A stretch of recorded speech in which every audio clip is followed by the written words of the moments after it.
kan orodka ee ka dhacay Djibouti ee la yiraahdo kulanka Djibouti oo ay soo qaban qaabisay xiriirka orodka dalka Djibouti waxa ku tartamayay 50 ciyaaryahan oo ka socda 14 wadan waxaana orodyahanadani oo iskugu jiray rag iyo dumar ay ku kala tartamayeen 200 mitir 400 300 ilaa iyo 1500 mitir waxaana ku guuleystay orodkii ugu dheeraa ee 1500 mitir Abdullahi Jaamac Maxamed oo kamid ahaa orodyahanadii ka socday dalka Soomaaliya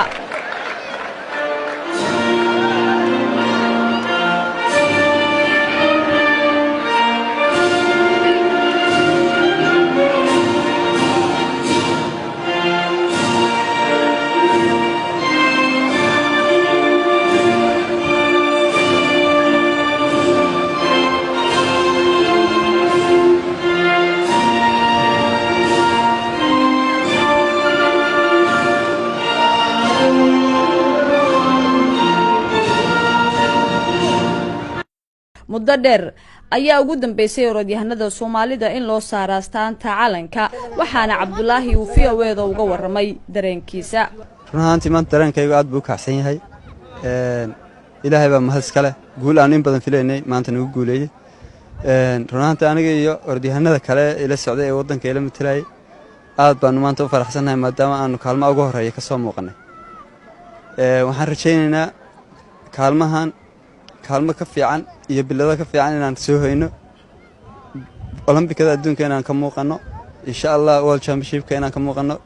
wadankayga inaan soo saarnay in doonayna insha Allah diyaarna u nahay kaalmaha labaad saddexaad iyo afraad ee orodka 1500 waxa sidoo kale ku wada guuleystay orodyahanadii ka socday dalka Djibouti dhinaciisa Cabdisalaan Maxamed Axmed oo kamid ahaa orodyahanada Soomaalida waxa wasna ku guuleystay 800 mitir waxa uu u sheegay warbaahinta inay u tahay farxad weyn maadaama uu noqday orodyahankii Soomaaliya ee muddo dheer kadib ku guuleysta in loo tubo astaanta calanka Soomaaliya Dictoresa Khadija Aadan oo ah gudoomiyaha xiriirka ciyaaraha fudud ee Soomaaliya isla markaana hogaaminaysay orodyahanadan ka socda Soomaaliya ayaa sidoo kale warbaahinta uu sheegtay inay tahay guushani mid taariikhiya maanta farxadeeda lama soo koobi karo in muddo ah ayaan waxaan ka maqleen garoomada maanta laakiin waxa Ilaahay maadiisa anagoo joogo gurigayga laba inaan bilada koowaad ama calankayga laba mar la saaro marka farxadeeda aad bay u sareysaa maanta dhinacooda waxa astaanta calamadooda halkaasi loogu tumay orodyahanada Djibouti kuwii ka socday Suudaan Itoobiya iyo Kenya oo ku kala guuleystay kaalmo kala duwan gudoomiyaha xiriirka orodada dalka Djibouti Saciid ayaa sharaxaya kulankan Djibouti iyo micnaha uu iyaga u leeyahay isku keenay